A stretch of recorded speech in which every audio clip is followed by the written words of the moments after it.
नमस्कार मित्रांनो, तुमचं माझ्या कुकिंग डायरीज विथ राहुल या चॅनलमध्ये सहर्ष स्वागत. मित्रांनो, बऱ्याचदा उपवास असताना आपण खारे शेंगदाणे बाजारातून विकत आणतो.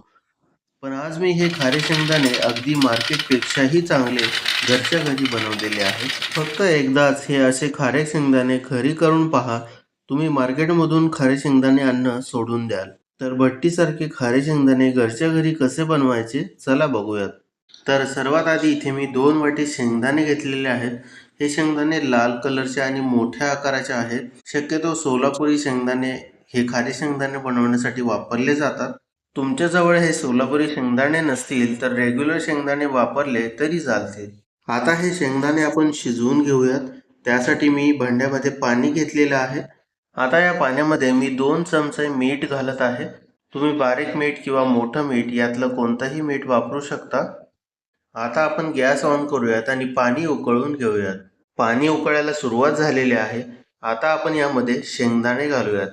आता हे शेंगदाणे आपण 6 ते 7 मिनिट शिजवून घ्यायचे आहेत. आता जेमतेम 6 ते 7 मिनिट शेंगदाणे शिजत आहेत. शेंगदाणे शिजल्यानंतर त्यांना वरून सुरकुत्या येतात.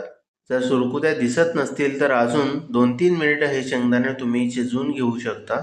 आता हे शेंगदाणे आपण चाळणीमध्ये काढून घेऊ, म्हणजे यातलं सर्व पाणी निघून जाईल. त्यासाठी मी इथे खाली एक भांडं ठेवून त्यावरती चाळण ठेवलेली आहे आणि त्यामध्ये मी उकळलेले शेंगदाणे घालत आहे. आता ही चाळण काढून आपण बाजूला 5 मिनिटांसाठी ठेवूयात, म्हणजे यातलं राहिलेलं पाणी सुद्धा निघून जाईल. 5 मिनिटानंतर इथे मी स्वच्छ कापड घेतलेलं आहे. त्यावरती हे शेंगदाणे पसरवायचे आहेत आणि फॅन खाली कमीत कमी अर्धा ते पाऊण तास सुकवायचे आहेत. हे शेंगदाणे पूर्णपणे वाळवून घ्यायची काहीही गरज नाही. फक्त शेंगदाण्यांचा जो वरचा ओलावा आहे तो निघून जाण्यासाठी आपण अर्धा तास फॅनखाली ठेवणार आहोत. अर्ध्या तासानंतर मी गॅसवरती कढई ठेवून त्यामध्ये बारीक मीठ घातलेलं आहे. आता हे मीठ आपण गरम करून घेणार आहोत. लक्षात घ्या, आपल्याला इथे बारीक मीठच हवं आहे. इथे तुम्ही पाहू शकता अर्ध्या तासानंतर हे शेंगदाणे अशा प्रकारे वाळलेले आहेत. यामध्ये ओलावा तर नक्कीच आहे, पण काही हरकत नाही, आपण हे शेंगदाणे भाजून घेणार आहोत. इथे फक्त 2-3 मिनिटांमध्ये मीठ आता चांगलं गरम झालेलं आहे. आता यामध्ये आपण थोडे थोडे शेंगदाणे घालूयात आणि गॅस एकदम लो करून हे शेंगदाणे कमीत कमी 6 ते 7 मिनिट ह्या मिठामध्ये भाजून घेऊयात. लक्षात घ्या, गॅस एकदम लो असावा.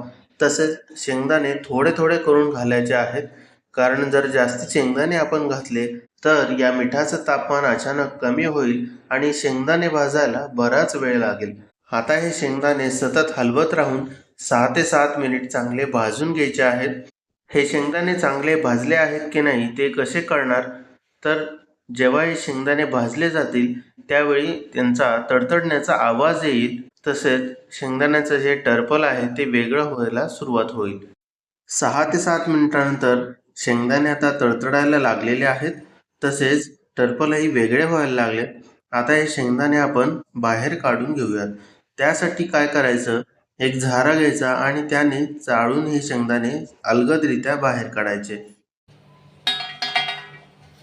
पहा, तुम्हाला इथे कळतच असेल की शेंगदाणे चांगले भाजले गेलेले आहेत.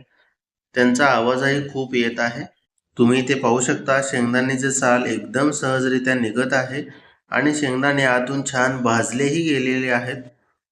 तर अशाच रीतीने आपण उरलेले शेंगदाणेही भाजून घेऊयात. तर अशा रीतीने आपण घरच्या घरी कमी खर्चामध्ये आपल्याला हवे तेवढे शेंगदाणे आपण तयार करू शकतो आणि उपवासाच्या दिवशी किंवा इतर कोणत्याही वेळी हे खारे शेंगदाणे खाण्याचा आनंद घेऊ शकतो. तर ही रेसिपी तुम्हाला कशी वाटली ते कमेंट करून नक्की कळवा.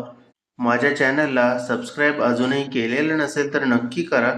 भेटूयात अशाच एका नवीन रेसिपी सोबत.